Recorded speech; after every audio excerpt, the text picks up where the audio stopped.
Hello mga mamshi! Another mini vlog!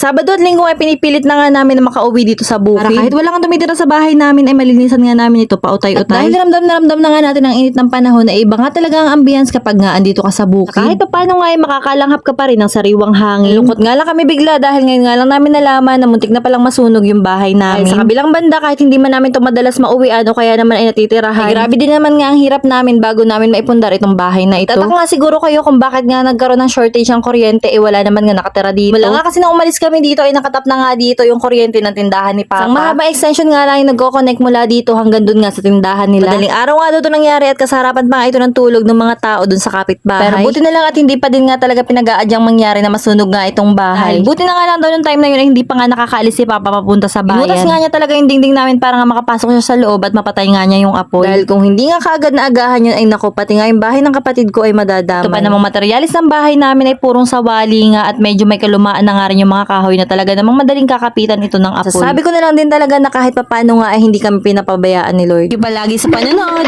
Bye!